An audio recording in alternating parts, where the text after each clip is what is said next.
When I look at our history, I realize that our history is not negotiable. It's not defined by slavery. It is a profound history, and we need to teach it in honesty.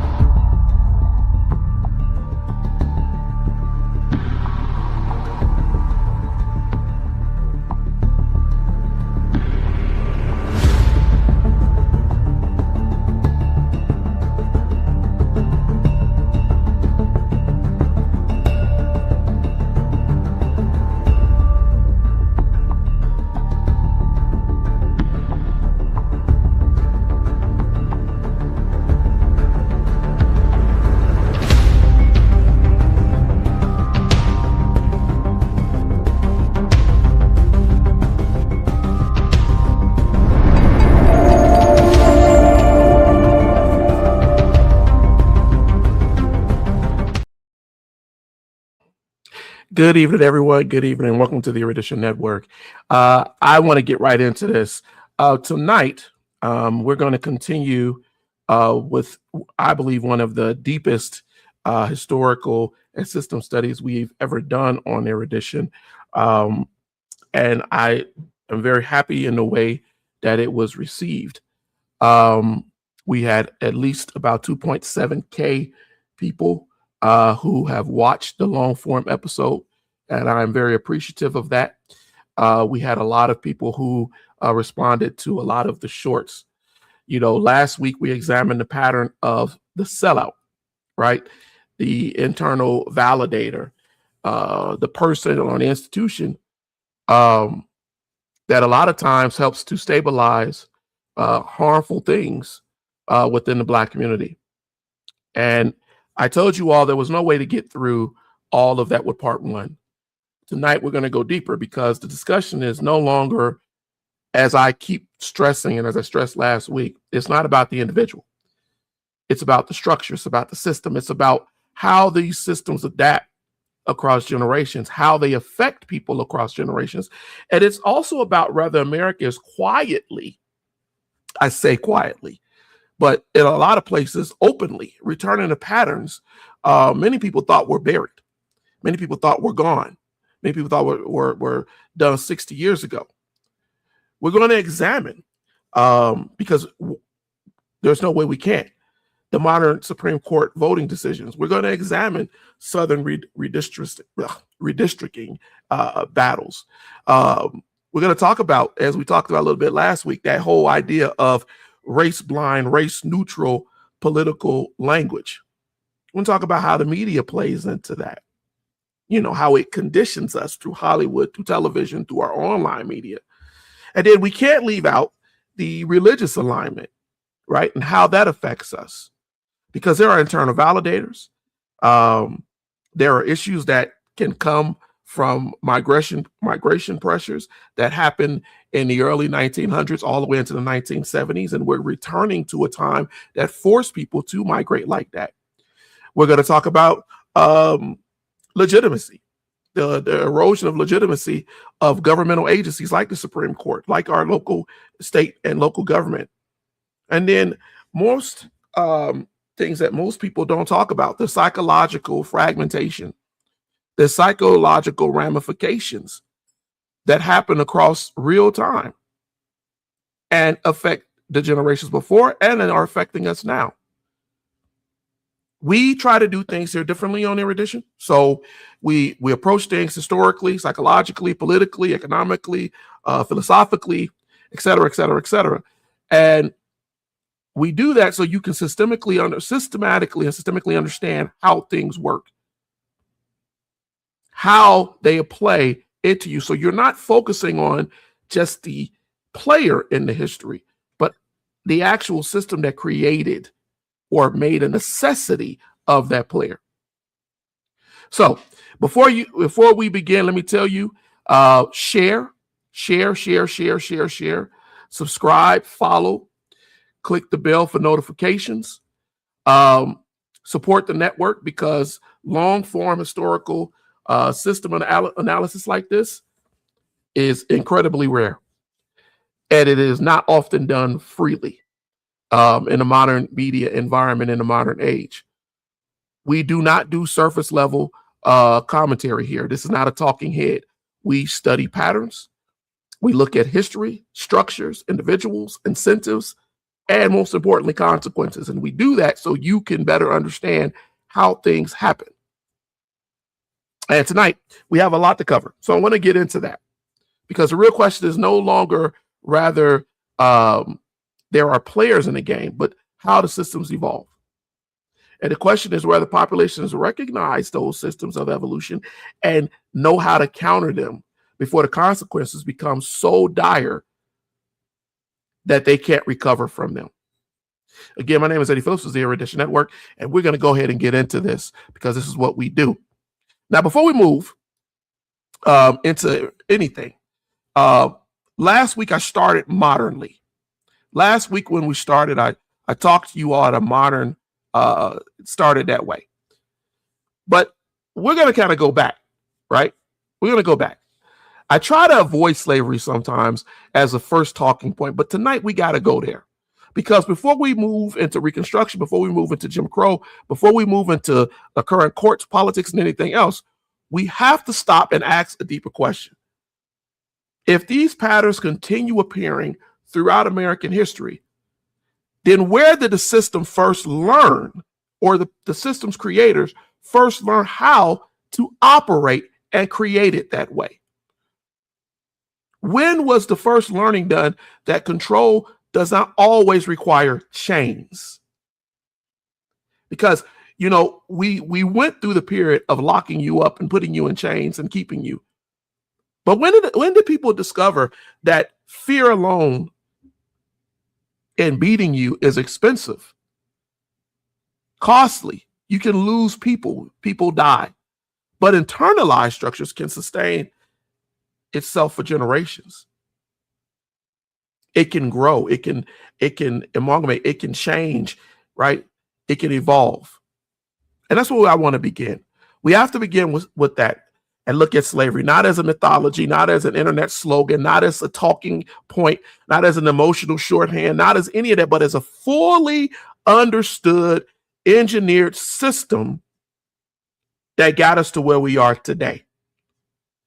And I know a lot of people don't like that word, but here's the thing. The word matters. System. A system is an organized arrangement of incentives, right? It could be punishments, it could be beliefs, it could be institutions, it could be roles, it could be relationships, it could be behaviors, but no matter what it is designed to produce a predictable outcome over time. Governments are systems. Economies are systems. Our military is a system. If you look at our media, our social media, everything, they're ecosystems, but they're systems. Religious institutions, I was speaking earlier to my wife and my kids, they become systems. Social orders become systems. And slavery in America was one of the most organized systems in modern history. And you have to think about that carefully. You have to understand that. Most people are taught that slavery only taught brutality, that it was whips, chains, people being killed and beaten, forced labor, violence. And I will tell you, a lot of that were reinforcements, but they were reinforcements for the system. If the violence by itself were enough to maintain total control, then they would have done that for centuries. Then every violent system in history would have survived indefinitely off of violence. They did not. That didn't work. So let me ask you something that I think you need to think about. If you were attempting to control millions of people across generations, not just a specific time, but across generations, which punishment alone would be enough to keep all generations corralled?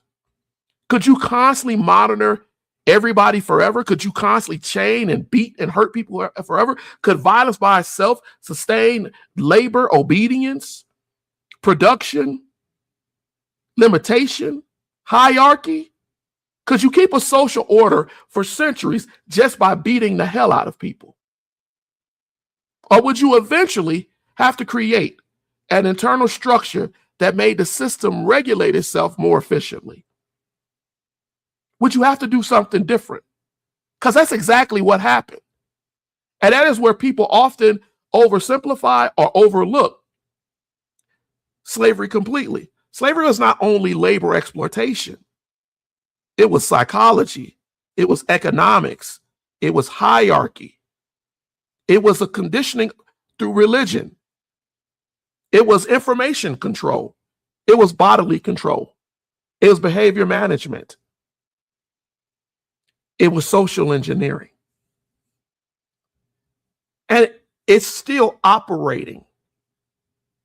Outside of the slavery, the system learned to evolve. And now we have to define that. We have to look at the social engineering, because this concept matters throughout time, throughout our time here in America. Social engineering is the deliberate shaping of behavior. You're shaping people's behaviors, their perceptions, how they see their relationships, how they shape their belief. You're doing this in order to create predictable outcomes. You're engineering society to do what you want it to do. And that can happen through law, that can happen through fear, education, media, religion, and all those things we're going to talk about tonight. Slavery used all of those and violence. Now, you got to think about that carefully, because this is where the system becomes more sophisticated and more dangerous than people realize. The goal of every long-lasting system has to be efficiency. How do we do this efficiently to make it successful? Efficient systems reduce resistance. You have less people fighting back. It reduce instability. You reduce the cost. And most importantly, you normalize behavior. You normalize the way people see and behave until people begin regulating themselves to follow your system before any punishment is ever used or has to arrive. I no longer have to beat you. You are already conditioned to follow what has been done. Slaves learned that. They got that quickly. And who pushed that? You know, we talked about the sellouts. One of the biggest and earliest sellout was the plantation driver. The driver was usually another Black person. He was placed in a position of authority over other Black people. His role was simply to maintain the labor. He also could regulate that through discipline. He could report you. He could organize your work activity. He had control under the master to administer punishment. Now, when you stop there, you think psychologically instead of emotionally. What happens when a person enforcing discipline looks like you, comes from the same background as you? What happens when authority no longer appears completely external? Does resistance become more psychological? Does confusion begin developing about who represents the system and who's trapped inside the system? Who's the actual sellout and who's just trying to survive? And if we push that further, if a driver enforces punishment partly to avoid punishment themselves, are they surviving? Are they participating in the system? Or are they doing both?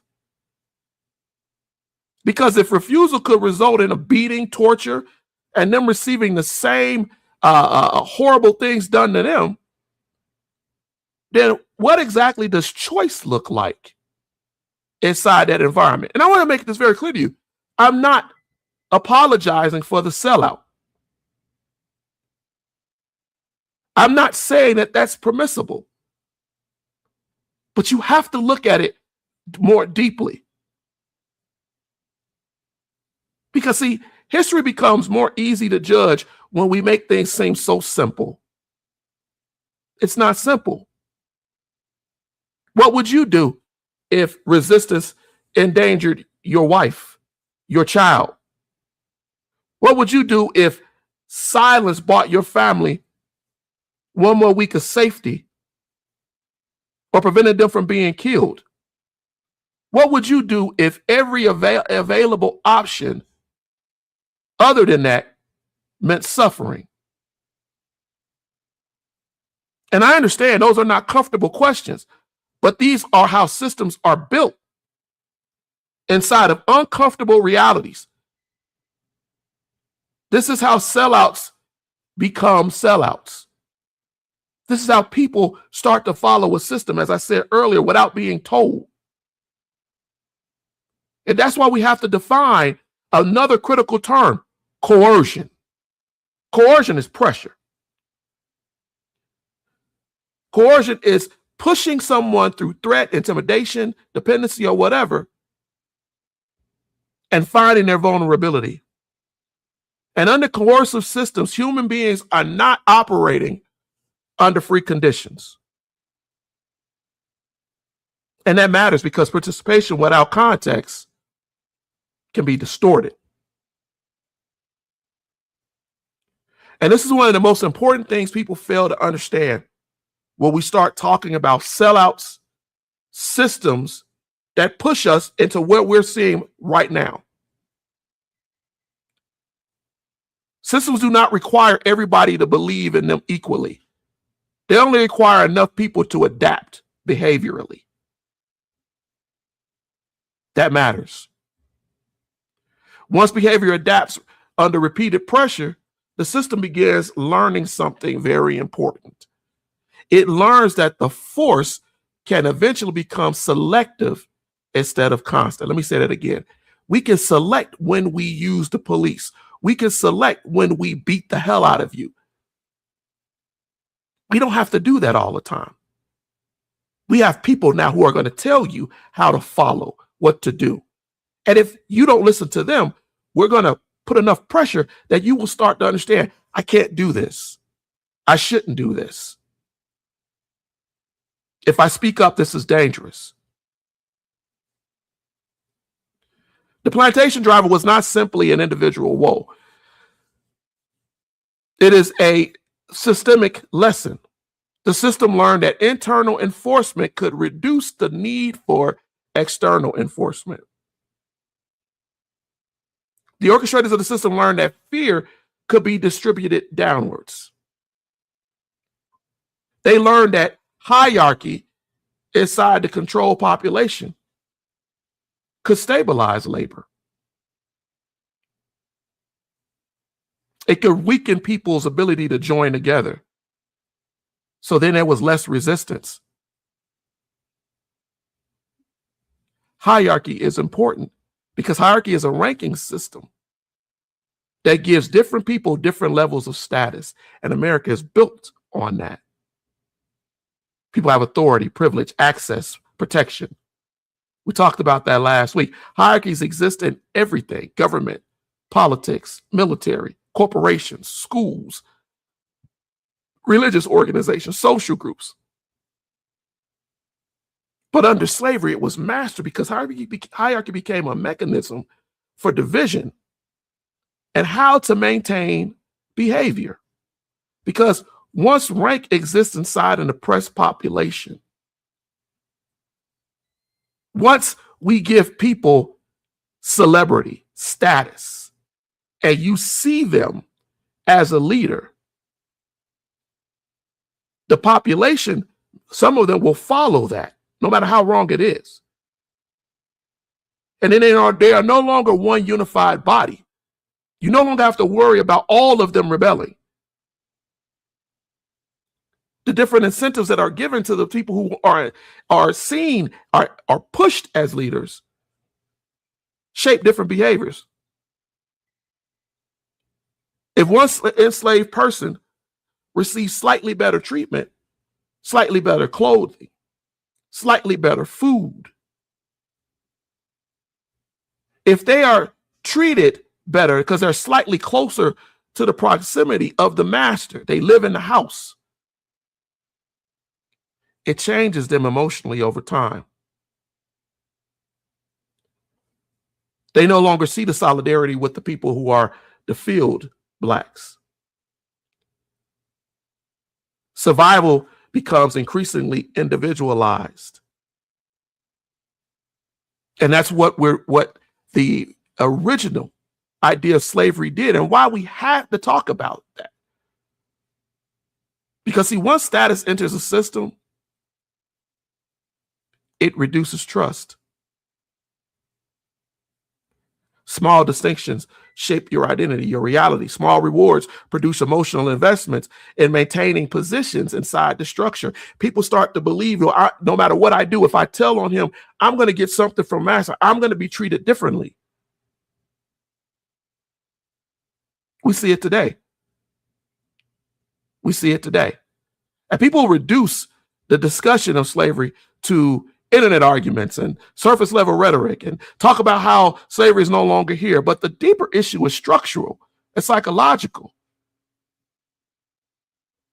House slaves, as Malcolm X said, generally worked in or around the enslaver's home. They felt part of the family. Field slaves performed out in the field. They got up from can't see to can't see. They were treated harsh, physically harsh. And that's important. That's important. There was a marginal difference. It's very little distinction, because sometimes the house slaves are treated just as bad, but the field slave didn't know that. That little bit of distinction made people see or think that they should be treated differently. And then it makes you compete with each other for survival. You compete with each other for recognition. You compete with each other for access. You compete with each other for that job. You compete with each other just to be seen.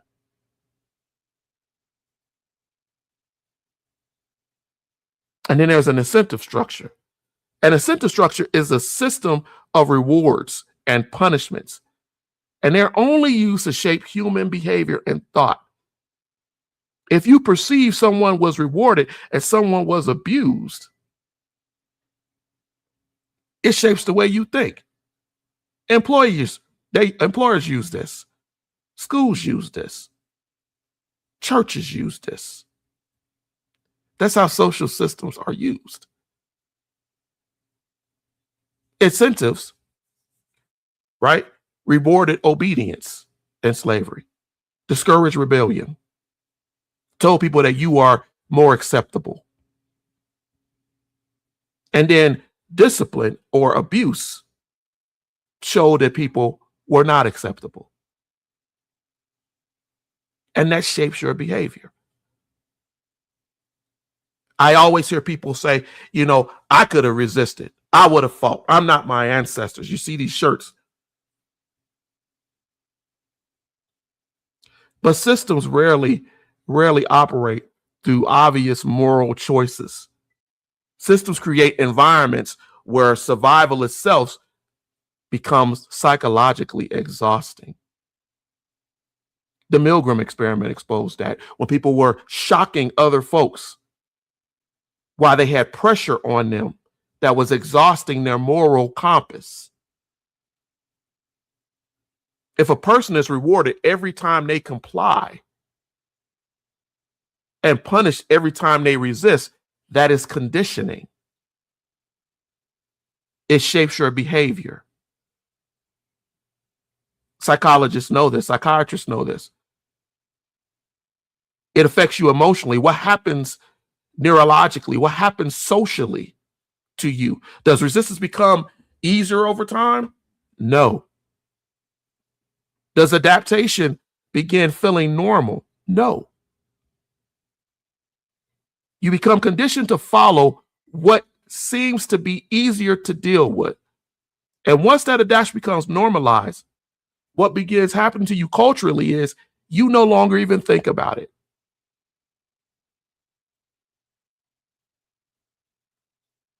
You don't even think about it. The fear becomes internalized. The risk becomes understood. The punishments become socially recognized, so you don't even want to even mess with that. And that's why it's so important that we understand this. Because through that, a system then learns how to reproduce itself. Socially, politically, economically, psychologically, culturally. And if slavery taught America how to organize control internally, then emancipation created another challenge.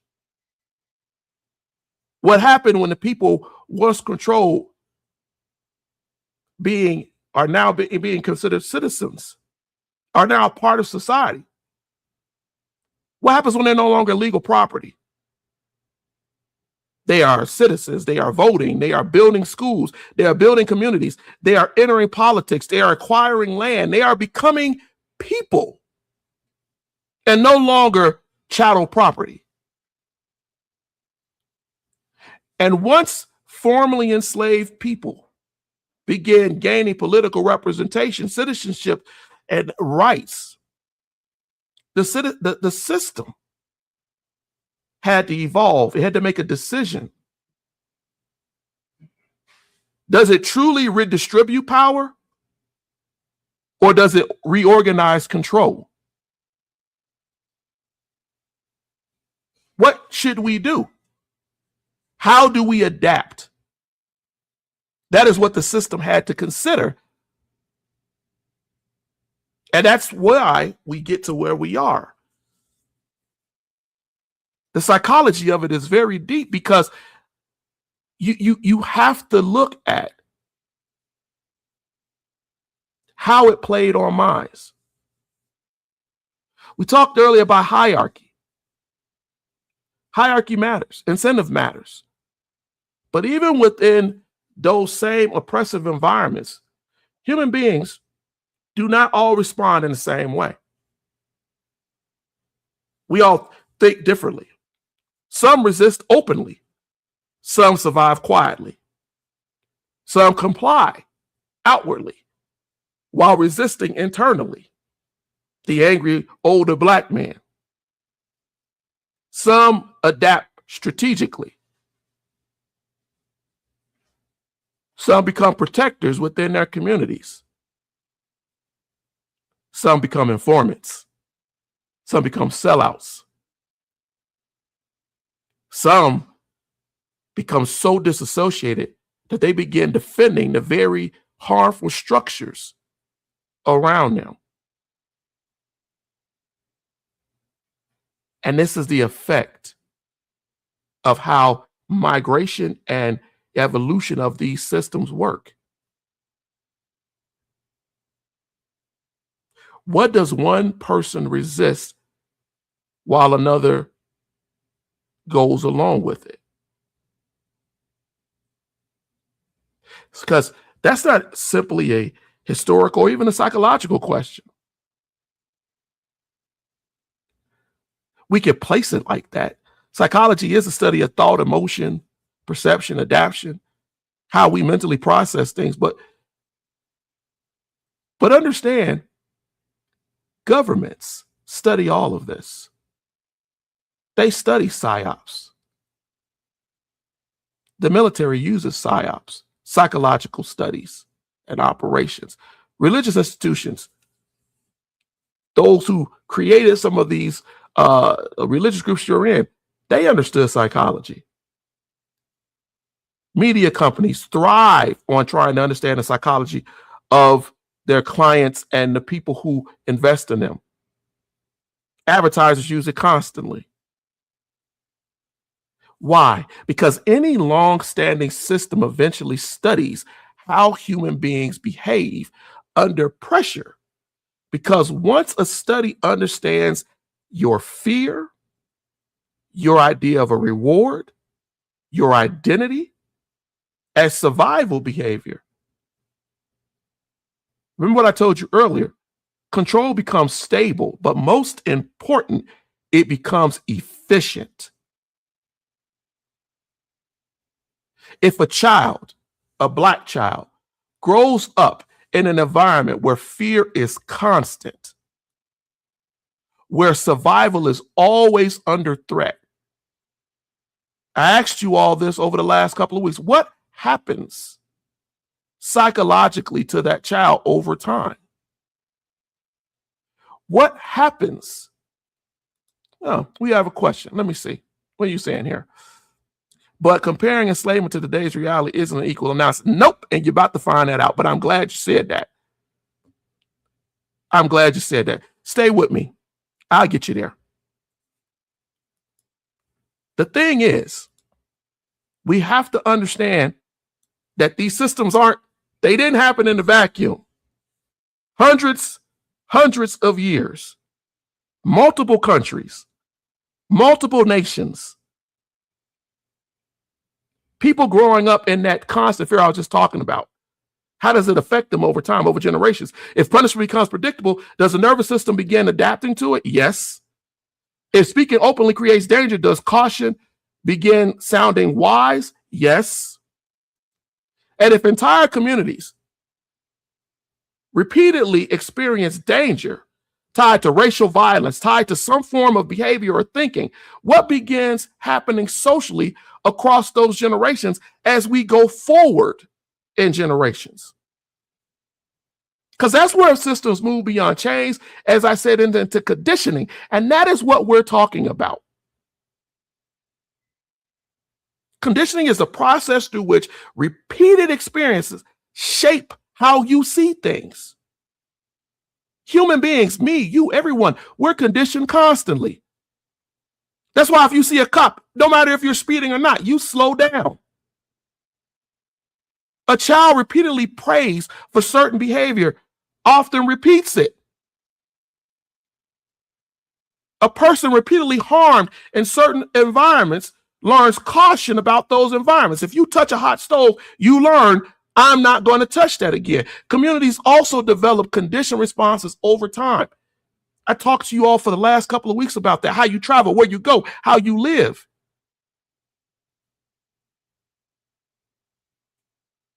The psychological implications of that are wild.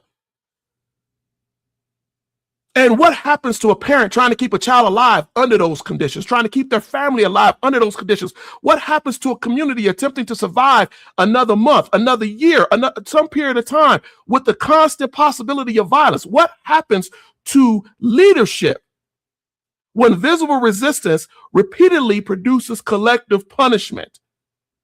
What shapes the way you talk, treat, and lead people? Because history becomes distorted when people discuss oppression abstractly, while ignoring the psychology of survival under terror. That is the evidence of a lot of Black life in this country. It's easy for us to imagine resistance when there's no risk attached to the imagination. It's easier for us to talk about it when we don't delve deep enough. It's much harder to understand the emotional calculation people have to make when every visible example of resistance carries potential catastrophic, murderistic consequences for your entire family and your community. And that doesn't mean, as I said earlier, that resistance doesn't occur. It doesn't mean that resistance doesn't occur constantly. But it does mean that there are different ways in which it's done. I told you some resist openly, some resist quietly. Some resist through sabotage. Some resist through escape. Some resist through preserving family structures, cultural memory.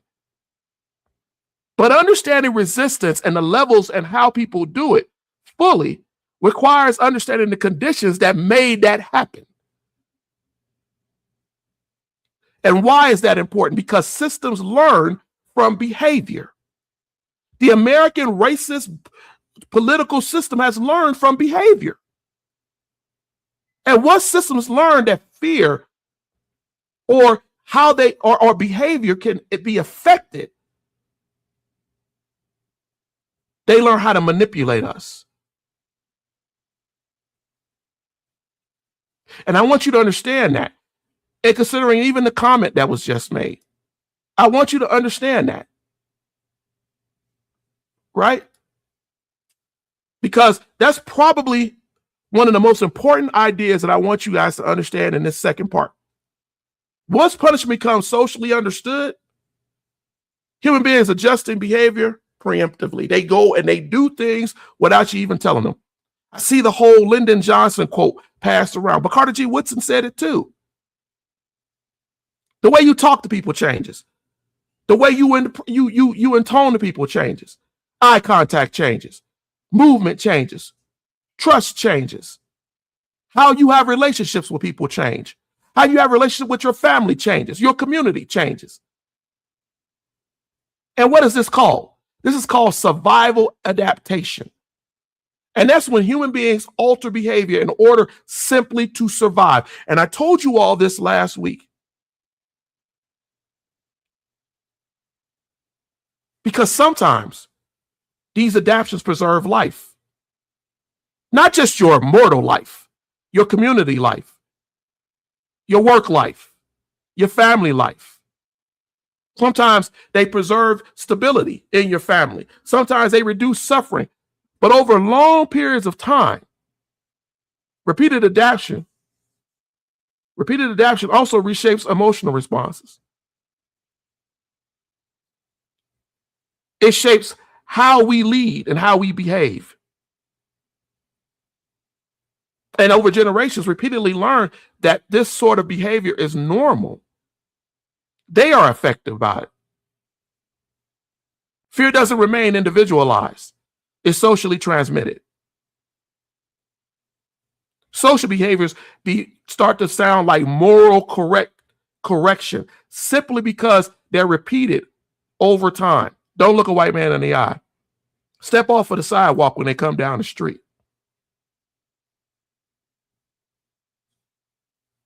When does caution begin appearing responsible? When confrontation begins appearing reckless.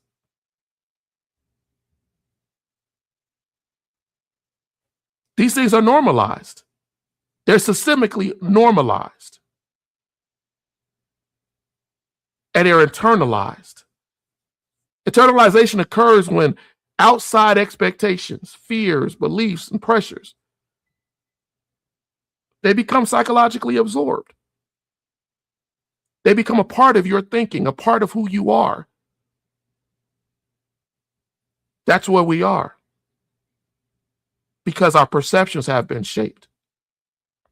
I hear so many people talk about cognitive dissonance and not talk to you about perception, internalization, and all these other things I've talked to you about over the last 2 weeks. I understand cognitive dissonance. Cognitive dissonance is the discomfort people experience when reality conflicts with their survival needs, with their identity, and all of this.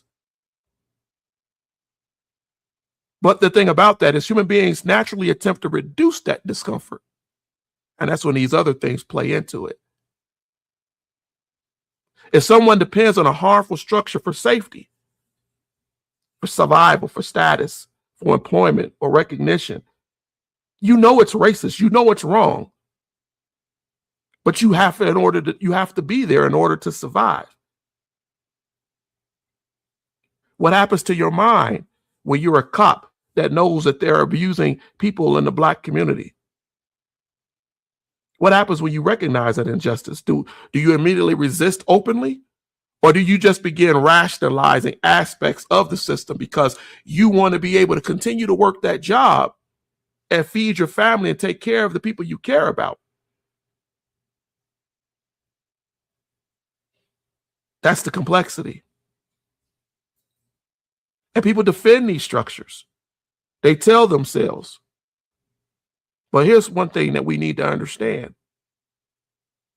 Because systems do not only shape behavior, they shape assumptions about possibility.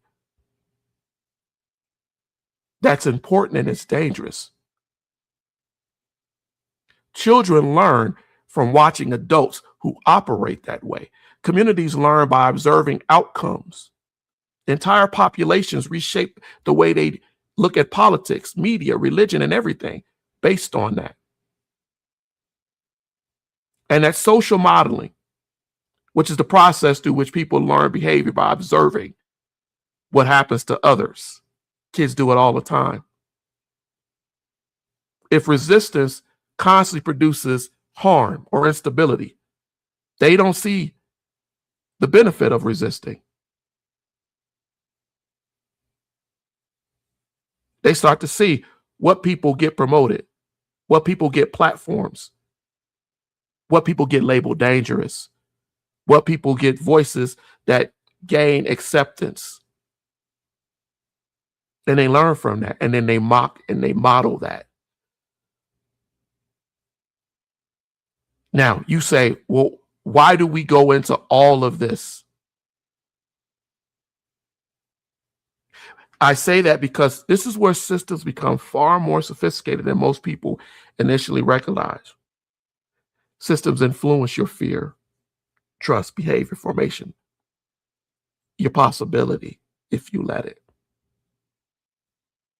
And once systems begin shaping perception and possibility, resistance becomes even further and further from your mind. And under slavery, as I talked about, fear-conditioned behavior, hierarchy divided populations, all of these things pressed you down. Cognitive dissonance encouraged you to rationalize. Well, I know it's wrong, but I need to be able to do this and I need to be able to do that.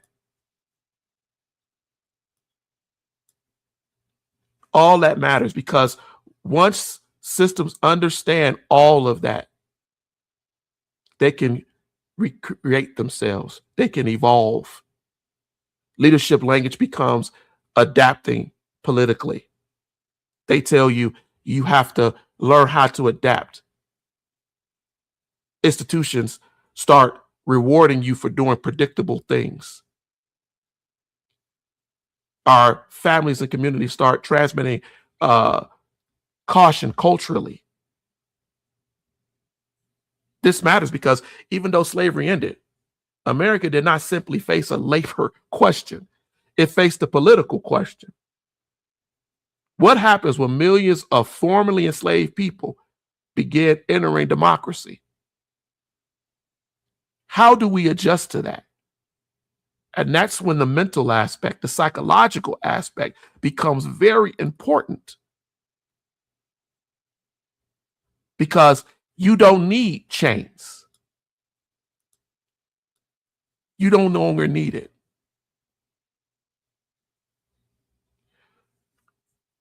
We discussed the psychology a lot. We discussed how it was created in slavery and how Black Americans were controlled legally as property.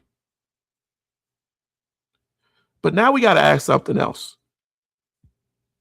What happens when a system built on hierarchy loses its ownership structure, but it still wants to maintain that hierarchy? It still wants to retain that power because that is what Reconstruction forced upon America, honestly.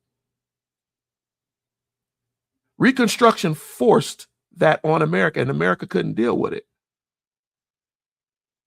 Americans are taught that Reconstruction is an extremely soft and incomplete way in which they try to get over and get past slavery. After the Civil War, roughly between 1865 to 1877, the federal government attempted to reintegrate the South and establish enslaved Black Americans as full citizens under the Constitution. The period included the 13th Amendment, the 14th Amendment, the 15th Amendment. 13th ended slavery. The 14th established citizenship and equal protection under the law. And the 15th prohibited denial of voting rights based on race. call our civil rights laws. For the first time in American history, millions of Black Americans were not only legally free, but they were participants in democracy, participants in this country, citizens, full citizens. And so what did they do after that? They voted in large numbers, even though only men had to vote at the time. Black legislators entered state governments. Black communities built schools and towns and created newspapers, churches, mutual aid societies, banks, businesses. And if a population once excluded from political power suddenly begins exercising political power in a way that they were never allowed, and the way that the people who enslaved them never allowed them to, what happens to the existing hierarchy?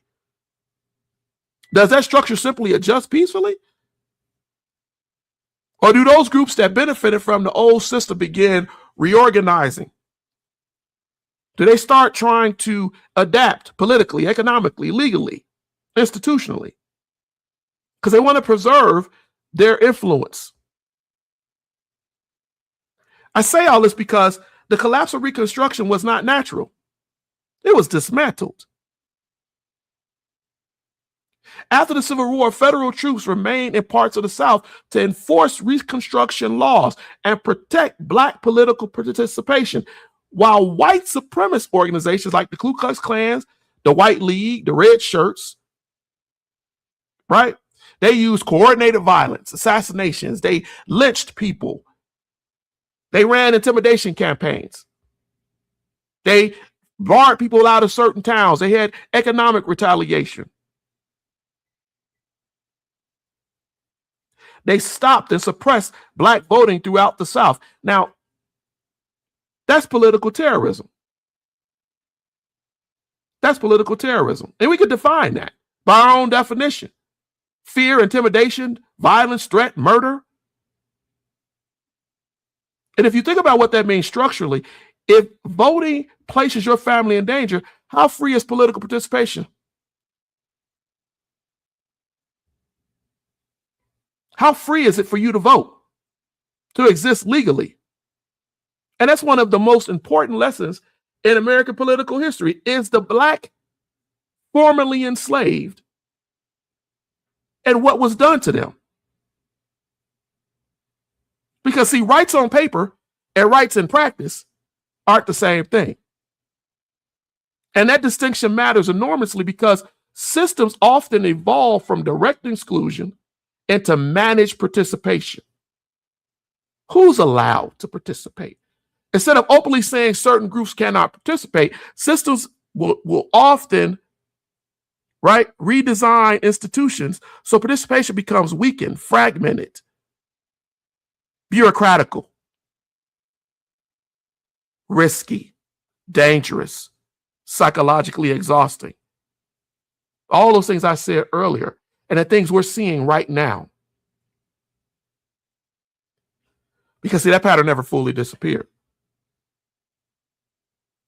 When we look at the Compromise of 1877, the Compromise of 1877 that ended Reconstruction resolved the disputed presidential election between Rutherford B. Hayes and Samuel Tilden.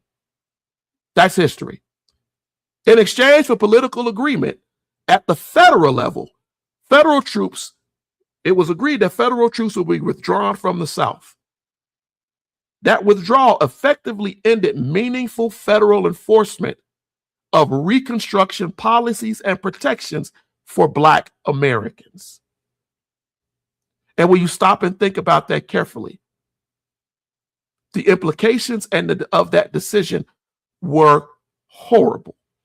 The national political compromise occurred at the top, but the consequences affected people locally, affected Black communities throughout the South. Once federal enforcement weakened, Southern governments rapidly reorganized political control through violence, legal restructuring, economic retaliation, and institutional redesign. So when you look at what the Supreme Court just did, and you think about that time, That matters because this is where the system evolved from slavery into political management. And now we're seeing it evolve again. See, we could discuss Jim Crow. And we talked about that last week. Jim Crow was not just simply segregation in the casual sense. It was political and social systemic control designed to preserve racial hierarchy. And because Southern political leadership understood something immediately after Reconstruction, if Black political participation remained strong and coalitions continued to develop in Black communities, Southern power structures would eventually change permanently. The old racists couldn't do what they wanted to do anymore. It created a fear. If a political structure believes demographic participation threatens its long-term dominance, what tools does it begin using? It can't openly abolish democracy. So what it does is begin restructuring democratic systems in ways that preserve the appearance of participation while weakening the practical influence and the ability for people to actively be involved. And we're seeing that even today. I hear people talking about vote dilution. Vote dilution is a thing. It occurs when electoral systems are organized in a way to weaken our vote. And that is happening. And it's done through gerrymandering, which is the manipulation of electoral district boundaries to influence political outcomes. All of these things work together. These things are being defined to y'all by pundits everywhere. But under Jim Crow, voting populations were often split geographically,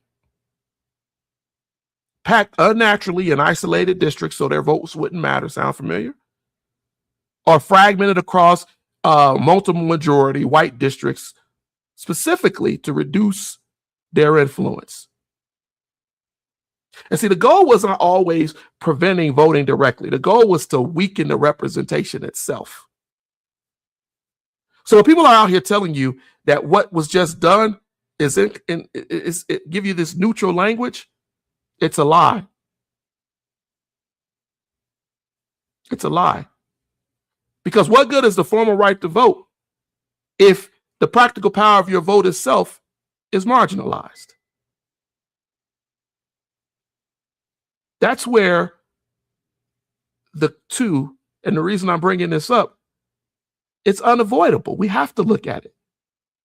The Supreme Court decision involving Section 2 of the Voting Rights Act altered how racial vote dilution claims can be challenged legally.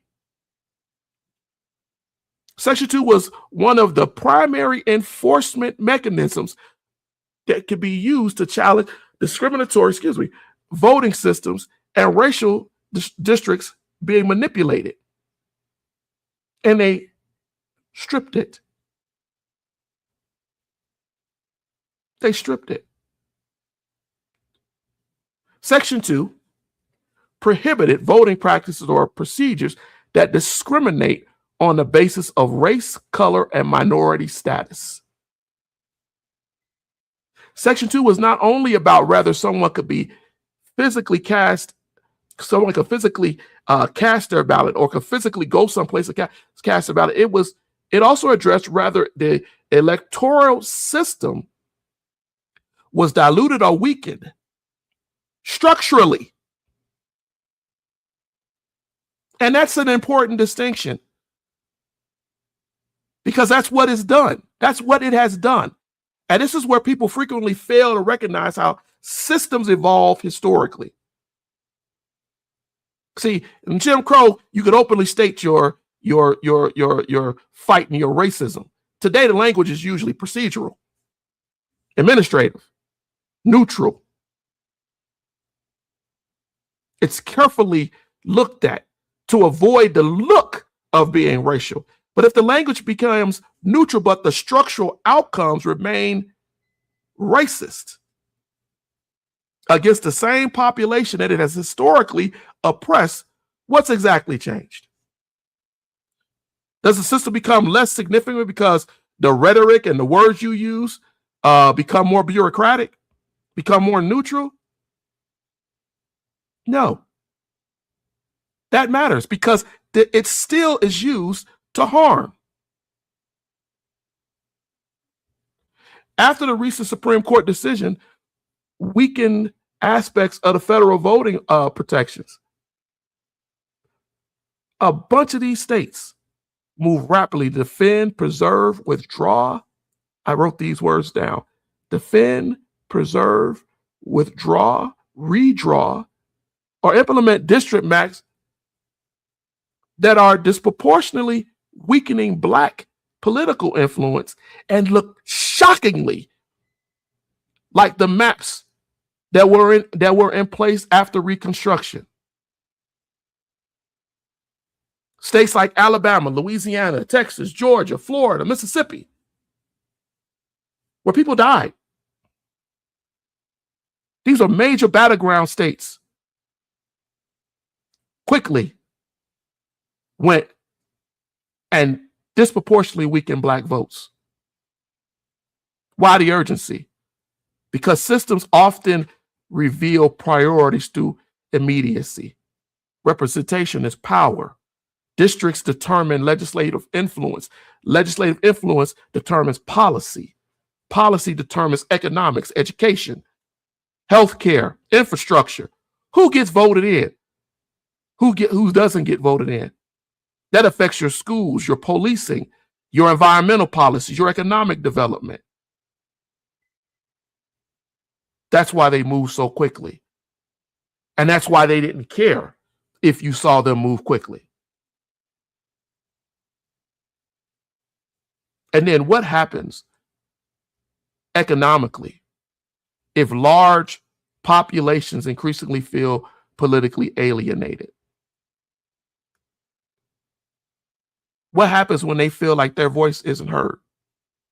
I'm going to tell you, and I've written this recently, a demographic response. The Great Black Migration involved millions of Black Americans leaving the South because of racial violence, economic restriction, disenfranchisement, etc. And today we have to look at the possibility of a new Great Black Migration. Because whenever political polarization, voting concerns, educational instability, racial tensions, because though we don't have the violence currently, we have the law and the bureaucracy already in place. And here's the thing that a lot of these people aren't paying attention to. The modern Southern economy depends heavily on Black labor participation. They depend on Black consumer spending, Black institutional involvement. They depend on the minority population growth to take those jobs. The logistics industry, the trucking industry, the healthcare systems, even the lower government services, athletics, entertainment.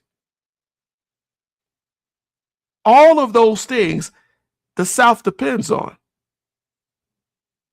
What happens if significant demographic people leave? They disengage economically or relocate regionally. What happens to labor markets? What happens to housing markets? What happens to your tax base that keeps your state running? What happens to the already struggling educational system in the South that's already at the bottom? What happens to healthcare infrastructure, which is already at the bottom? What happens to states already ranked that already are ranking at the bottom nationally in poverty and everything? What happens when no one invests in you? And because so many of your politicians prioritize short-term political consolidation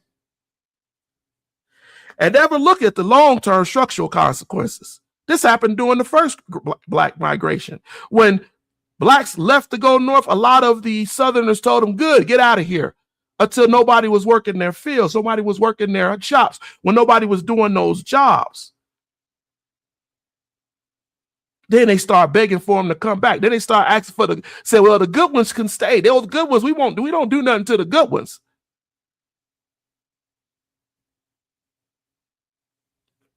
Every major restructuring of political power also produces internal voices who defend, who minimize, rationalize, and stabilize what is going on. And you have to look at that when we look at our media personalities, our online personalities, our institutional leaders. When they say people are playing a race card, when they say that they're threatening them, oh, this is not racial gerrymandering, this is none of this. Narrative management matters politically. And the system becomes more stable when populations begin doubting the legitimacy of those who are talking sense. And so as we move further, we got to start asking why certain voices are elevated repeatedly within these media systems, why certain stereotypes are grown in these media systems.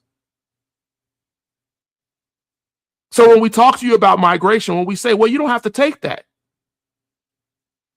that goes back to managing perception. Because once perception gets fragmented internally,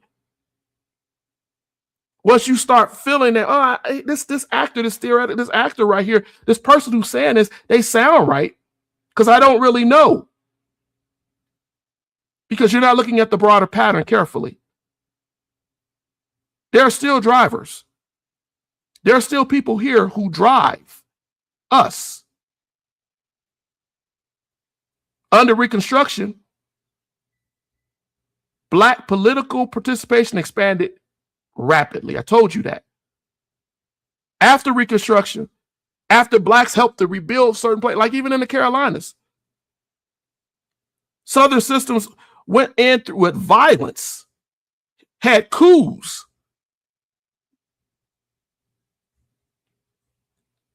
And they used people in our own community to tell us to not fight back, to allow it to happen, to tell us that we weren't good enough or at a level enough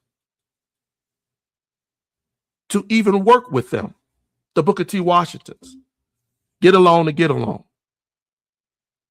The adaptation to political language, legal frameworks, institutional structures was real. Today, we don't have to have a particular Black leader or a particular person online. There are sellouts and there are people who do this, but we don't always have to have that. You know why? Because we have Hollywood. We have the media. The media is used to normalize the structure psychologically. It's used to do it so you stop seeing the structure itself and you just start going along. And you have to know and look at it. I hear people define media, and a lot of them don't do it correctly because people reduce it to just entertainment. Media includes film, television, radio, music, news, advertising, digital platforms, social media, streaming systems, all of this. It relates to how we see reality, our morality, how we recognize danger, beauty, intelligence, masculinity, femininity, on and on and on and on.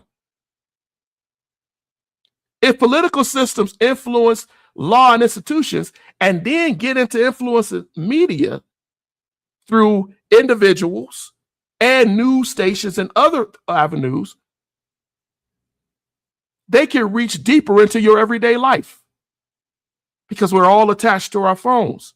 Because most people do not spend their life studying legislation. What you get from it is what someone says. And many of us don't go to actually research it ourselves, but we consume stories constantly and we regurgitate them constantly. We consume images constantly. We consume symbols constantly, narratives constantly. We consume behavior models constantly. The ones I told you earlier, how kids develop the way they think from adults. They no longer have to worry about their mother and their father, or their parents or their grandparents. They just have to look at their phone. And over time, repeated exposure shapes expectations and reality.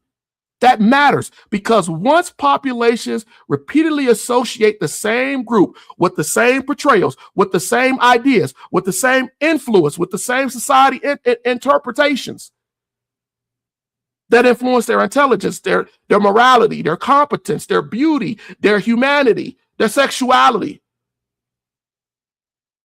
If millions of people repeatedly consume distorted portrayals of a population over generations, what does that entertainment do to people? What does that repeated representation do? And what does it begin shaping institutional thinking? How does it do that? Because this is where this is important and why I wanted to talk about this as an important part of the structure that we didn't talk about last week. Representation is the portrayal or depiction of people, groups, identities, and cultures within a system. You can call it a media system. You can call it online. I don't care, because representation matters because repeated portrayals shape the social perception. And you got to follow that carefully. Under slavery, control relied heavily on people getting beaten heavily and pushed in chains. Under Jim Crow, control relied heavily on law, violence, and all of that. But media introduced something much more different. Normalization. Normalization. Psychologists say that normalization is the process through which repeated exposure causes behaviors, assumptions, stereotypes, twists your belief system, shows you what you're familiar with, what you expect, and eventually what you don't even question. If inequality becomes normalized culturally, systemically, populations begin viewing inequality as ordinary, acceptable. Have you heard that? Well, if they pick themselves up by their bootstraps, it's just them. It distorts portrayals because it becomes normalized to people repeatedly because populations begin confusing the stereotypes with reality. Every black person must be a thug. Every black child, every black young child must be a thug if he disagrees with you. And then, most importantly, if groups repeatedly see themselves portrayed within these narrow stereotypes, how does that start to begin influencing their identity, their formation, how they see themselves internally and externally? And that matters because systems do not preserve themselves just through policy. They preserve themselves through narrative. Through narrative. What is told, what is shared. And once you have an archetype, which is a repeated, recognized character pattern or role that becomes culturally familiar, you know, the pimp, the thug, the whore. Archetypes simplify human complexity and predictable patterns that societies and systems love. If a population is repeatedly reduced into a narrow set of behavioral roles over generations, it doesn't matter if you are a PhD black doctor. The public has an expectation of what it sees you as a black woman or a black man. What happens to the complexity? It goes away. And that's when Hollywood becomes more than entertainment. That's when media becomes more than entertainment. One of the most recognizable words is the Tom, the Uncle Tom. You know, Uncle Tom archetype portrays black men as obedient, loyal, forgiving, passive, right? Acceptable, because they don't fundamentally challenge anything, even when it's wrong. If obedience is consistently portrayed as the safest, most respectable, and easiest way to go, That's why you have pundits and people out here on television stations and in places who constantly tom in public because they become socially rewarded. They go against the people who are resisting. They call them wrong.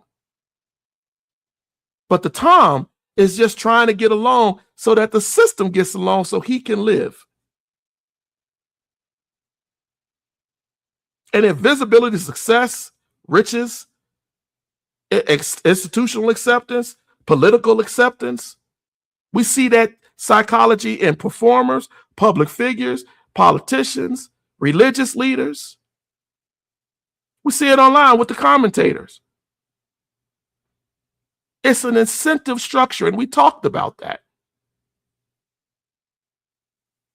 It becomes commercially acceptable. And it has evolved politically. The tom comes from slavery, but he's made his way through Jim Crow all the way into our modern system. And the political frustration becomes reframed as emotional instability. You know, it's the tom that'll tell you that black folks will go together when they were in slavery.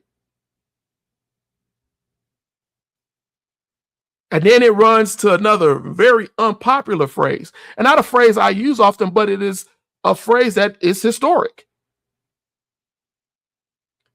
And that is the Coon archetype. That is a real historical archetype. It has portrayed black individuals unserious, stupid, dumb, irresponsible, childish, the step and fetches, the slow people. And now today, we've manifested and we've kind of interlocked the tom and that Coon together. But here's the thing.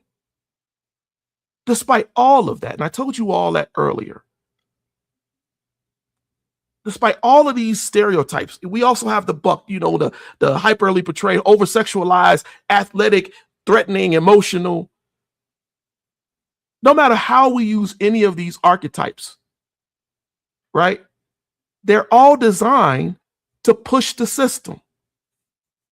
They're all designed to keep the system moving. Rather you call yourself you see somebody as a tom, a mammy, or whatever,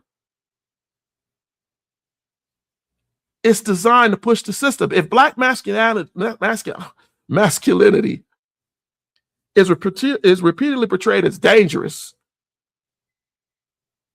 if black females who rationally can get upset for being mistreated are seen as angry black women, who's winning from that? Because you're saying we don't have the right to go against what you're saying or what you're doing that is wrong. And when we use our voices, we're wrong. We don't have the right as human beings to stand up and be resilient and tell you no. What does that say about you as a person if you can only deal with people if they're in servitude to you? Or you exaggerate hostility in order to try to make them subservient to you.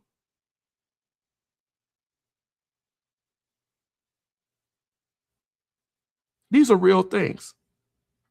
Hollywood and media is doing something to us. And I could go further, but I don't want to spend too much time on it. It's commodification. Commodification is the process through which ideas, identities, behaviors, or cultural expressions are transformed into marketable products and sold to us either negatively or positively as a commodity. Black people have always been that, unfortunately. In our music and everything. What happens when a younger generation repeatedly observes that humiliation, internal conflict, spectacle, foolery, anti-intellectualism, hypersexuality, performative dysfunction, all of this generate more visibility, get them noticed more, get them attention more than discipline, scholarship, institutional building, or the ability to be moral citizens. What happens when they're taught that being a pimp, a thug, a criminal is better than being a nation builder, being someone who goes for legitimacy? What identities begin to become more valuable? And that's the question we have to ask ourselves. And that's really what the system, all of those stereotypes and putting people into that, all that is doing, all that commodification, all of that is doing is structuring our children to see themselves as less.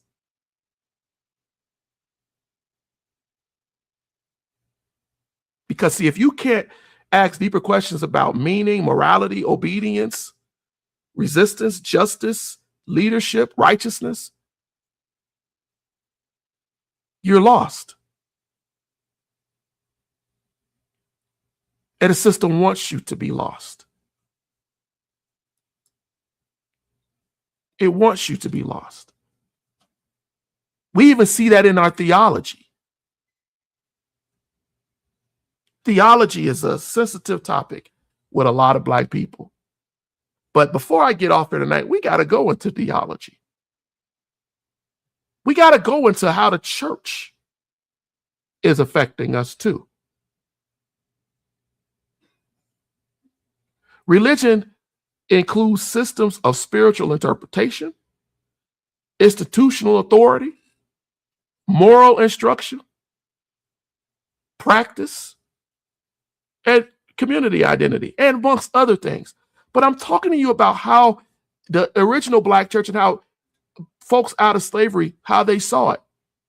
This is their first, a lot of them, a way for them to be free and understand, have a better understanding of justice and how it's supposed to work, and how suffering and obedience and righteousness and sacrifice and morality, how all of that has meaning to itself.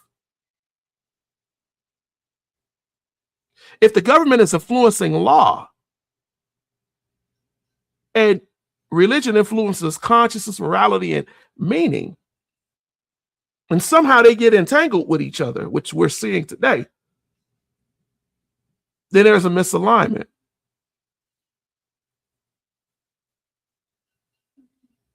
A lot of people don't even understand, and I've heard them online talk to me about theology. Theology is the interpretation. Let me say that again. It is the interpretation and study of religious belief, rather that be scripture, doctrine, morality, or whatever. Theology matters because, see, scripture itself does not interpret itself. Let me say that again to those who didn't hear in the back. Scripture itself does not interpret itself. Human beings interpret it. Institutions interpret it. Your church leaders interpret it. Cultures interpret it. And all of that is used to shape behavior. If a system wants stability, what type of theology becomes useful for that system? Well, we see the evangelicals going along with this. I'm not saying all of them. Why do they go along with it? Because what type of theology are they practicing? Would it consistently emphasize, if the theology emphasized liberation, justice, accountability, and confrontation, would they accept that? A lot of it is talking about submissiveness, forgiveness. And the slave Bibles did that too. Non-disruption. Don't fight it. And that's where religion becomes complicated. That's where it's complicated. Because we get into this idea that theology can't liberate, which is a lie. It can. Theology can also stabilize. It matters what you're preaching in your churches. It matters what you're telling people. Well, people lie in the church and say God said it or God wills it. Religion can become one of the greatest sources of resistance. We saw that in Black history in the Black church. Former enslaved populations, they developed what scholars later said was an individual institution, an invisible institution. They gave them structure, gave them belief, told them that Exodus was possible, told them that faith was real. That same Bible was used to give them space to justify what they were going through and to understand what their progeny and their future generations could possibly have. Today, we use it as a form of control. More control than a release, than a place of justice, than a place of freedom and of consciousness. People are having to survive in the church because they feel that they're being preyed upon even there. And that distinction matters. We need people to get back. Somebody put it in our comments earlier this week. Love again. Love again.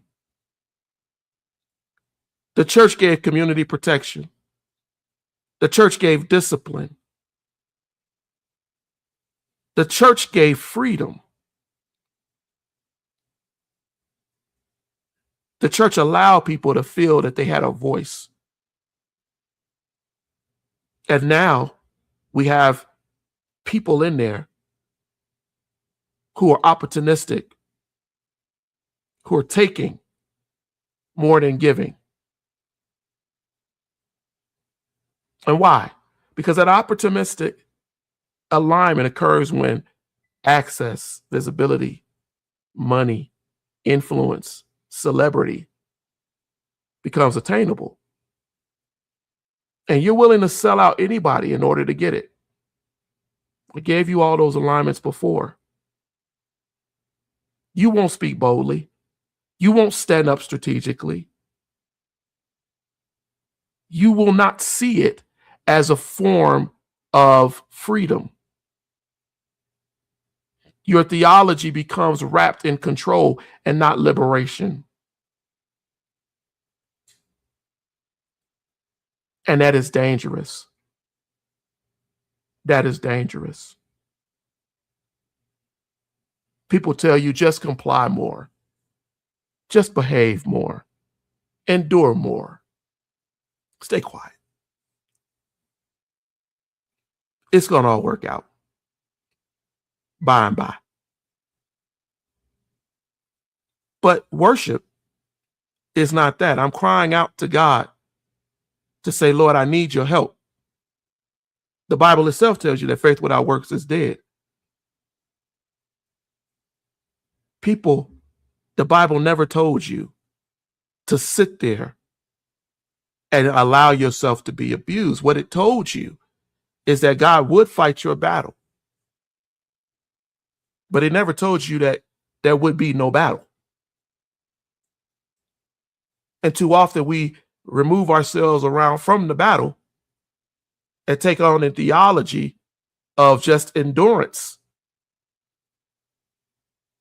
And if you go back and look at the slave Bible, That is exactly what they wanted you to do. It's a psychological conditioning that is still affecting us today. And we got to ask who's adopting it, who's stabilizing it, who's profiting from it. As we see religious leaders co-sign this whole thing going on in the South, as we see people build gold statues of a president, what theology are you actually participating in? Is this behavioral compliance? Is it political obedience? Because it can't be moral alignment.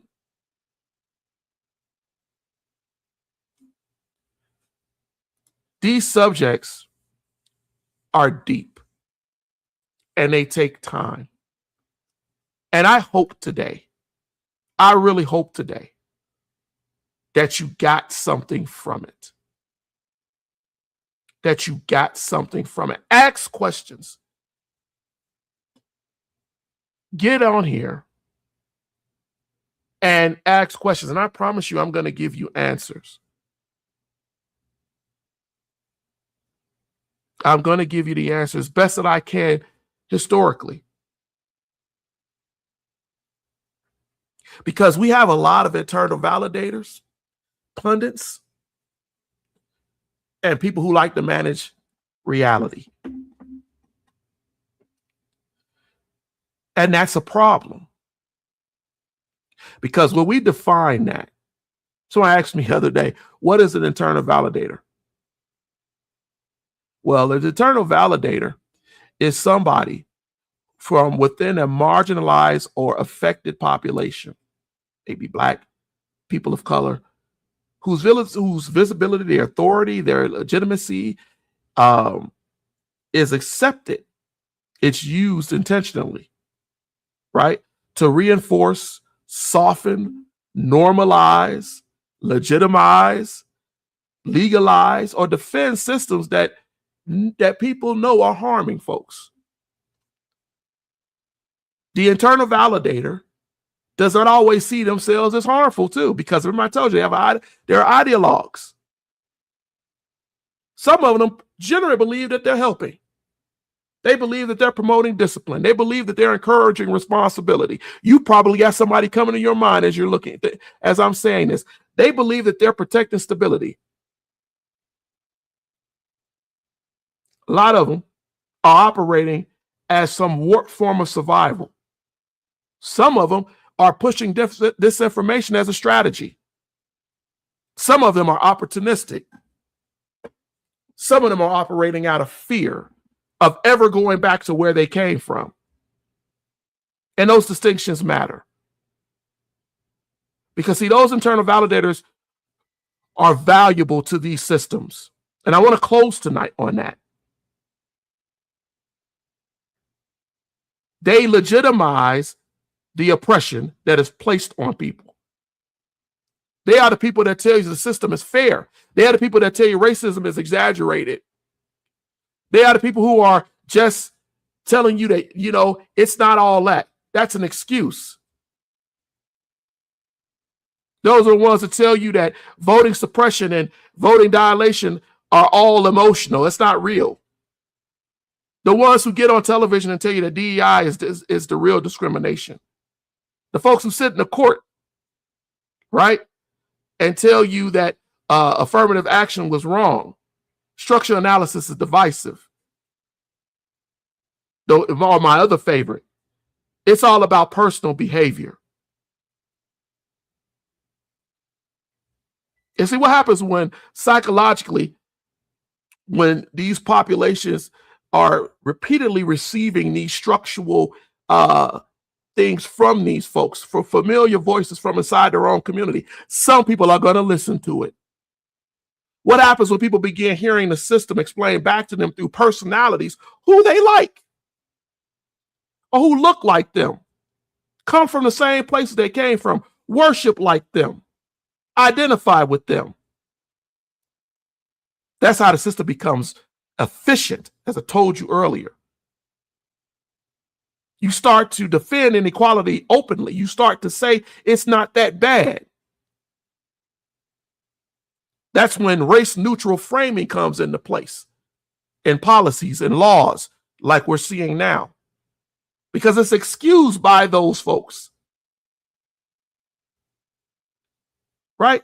Those internal validators rarely, if ever, say you are weakening the Black political influence. They rarely say that anti-DEI is wrong. No, they change up the language. They talk to you about merit standards, neutral districting, personal responsibility, color blindness, equal treatment under the law, complying when things, even if things are wrong. Because when the language becomes neutral, but the measurable outcomes continue to be the same, there is no neutrality. The system didn't disappear. The rhetoric just changed. Because the systems adapt logistically over time. They are adapting to what you're doing. These pundits, validators, are just your modern management system. You don't believe that? Ask yourself which Black voices receive constant media invitations. Which personalities receive corporate sponsorships? Which personalities receive algorithmic amplification on social media when they're speaking negatively against the very people who group that they're a part of, a culture that they grew up in? Who receives publishing deals to tell you that Black people ain't anything? Television contracts, think tank appointments, speaking engagements. Who gets the celebrity relationships, the political relationships? And when you ask yourself really, really carefully, why do Black commentators receive enormous visibility primarily when they criticize Black people? They're everywhere. They make millions of dollars. Why do these narratives become institutionally profitable? Because of the stereotypes I told you earlier. It's a psychological problem.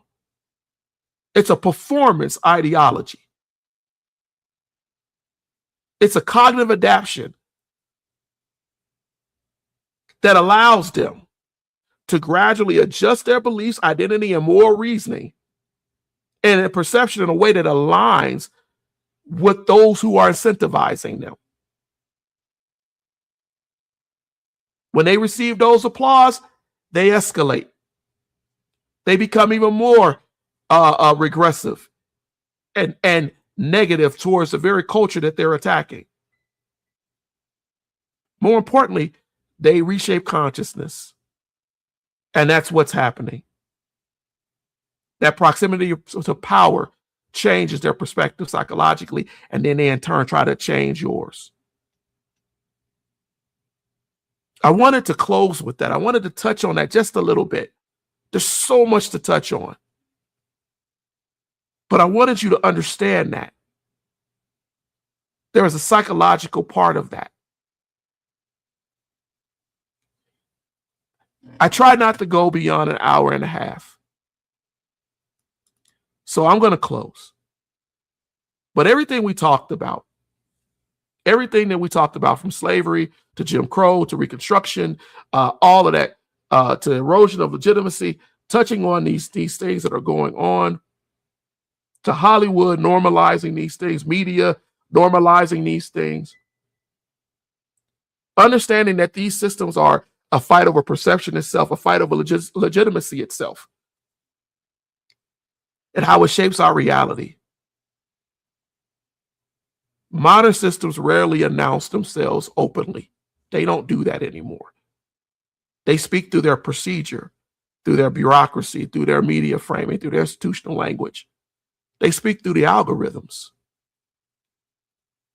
They speak through those internal validators I was just talking about. But out of all of that, they speak to our exhaustion. We get so tired of the oppression and the trivia and the trivial things that we go through that we just kind of bend. Because see, the most dangerous development in this era is not just the polarization. It is a psychological exhaustion. I hear my wife say it sometimes. Populations overwhelmed with information, outrage, instability, lies, racism, distraction, economic pressure, the cost of gas, all this, and the constant emotional stimulation. You lose the ability to sustain actual historical systemic analysis over long periods of time. And once populations become exhausted enough, systems no longer need to suppress understanding aggressively. You already become stupefied because you stop looking. And that's one of the biggest dangers that we discussed tonight. We're becoming so systemized that we're not looking anymore. Every system we studied relied heavily on fragmentation. Other slavery divisions were created between house and the field slave, the driver and the enslaved, the informant and the organizer. Under Jim Crow, divisions politically and economically. Through media, we identified distortions on how we look at different stereotypes. The modern pundits and the algorithms, they fragment us also, and they become digitized and monetized. And now we live in a society where many people consume conflict constantly, and it just overwhelms you. And so you understand the systems less deeply than ever because you're tired, you're wore out. And that contradiction matters because systems become safer when populations don't pay attention. And you remain reactive and not proactive. We have a situation where people are not trusting institutions. And some people say, I don't care. But next question. What happens when you stop trusting media? What happens when you stop trusting leadership? What happens when you stop trusting expertise? What happens when you stop trusting each other? What happens when populations lose the ability to distinguish disciplined analysis from profitable performance? Because, see, what happens is reality becomes unstable. And once that becomes unstable socially, manipulation becomes easily attainable. As I close tonight, I want you to know this is not merely a political danger.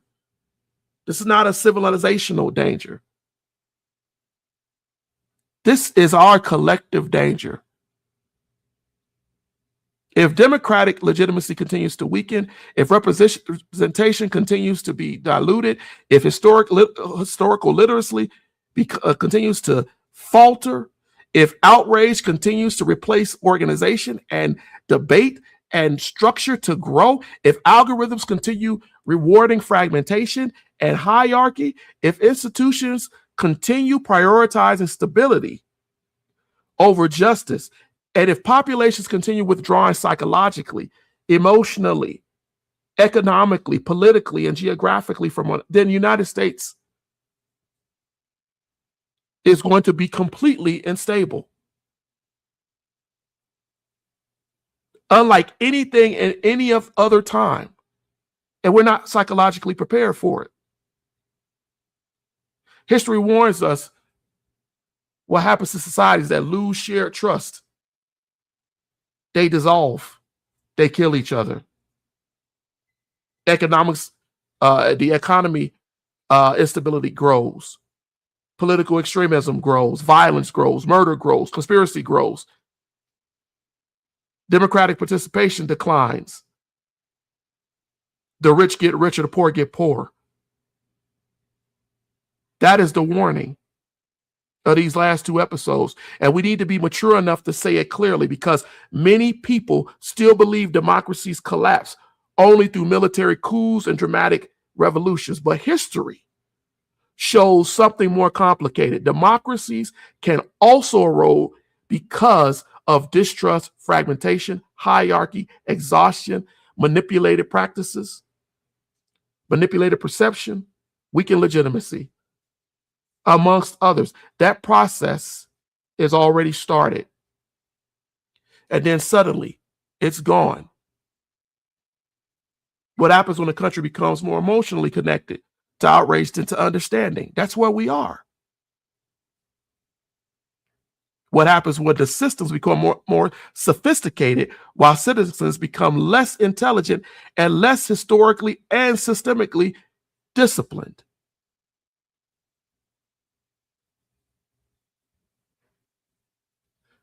That is one of the central lessons of history and why we teach it and why I go into the systems the way that I do. This is why collective consciousness matters. This is why historical literacy matters. This is why system literacy matters. Because populations that cannot recognize these patterns have gone away, have died. And populations that become fragmented become easier to manipulate. That's not theory.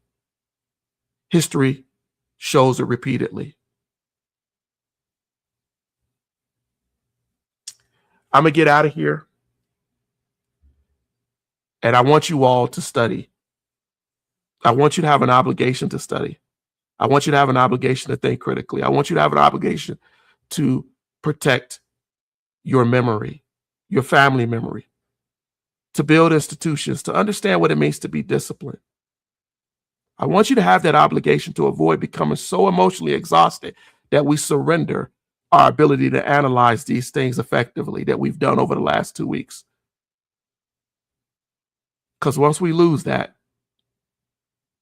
once we lose the ability to think like that, we're damned. And we can be controlled. So I'm going to get out of here. I'm Eddie K. Phillips. This is the Erudition Network. If this broadcast challenged you in any way to think deeper, study harder, to do anything, I'm greatly appreciative. I want you to subscribe, follow, share, discuss what we talked about tonight and in part 1. Join us next week as we go further into another synthesis, another analysis of other things that are going on. And if you want a book that allows you to go deeper with hidden systems, historical patterns, and overlook parts of history, go on Amazon and get my Erudition Network Presents 101 Black History Question Challenge book.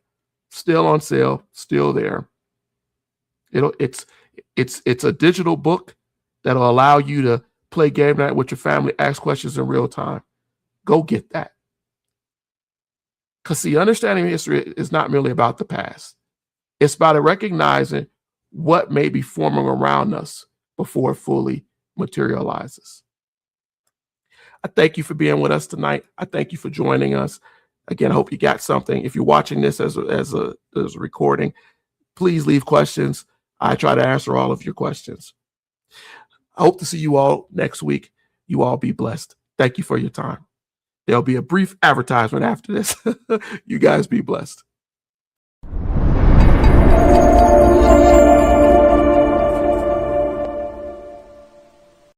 From Eddie K. Phillips, founder of the Erudition Network, comes 101 Black History Questions, a groundbreaking book that challenges what you thought you knew and uncovers the stories history tried to hide. Perfect for classrooms, families, and curious minds. Get the digital copy today on Amazon.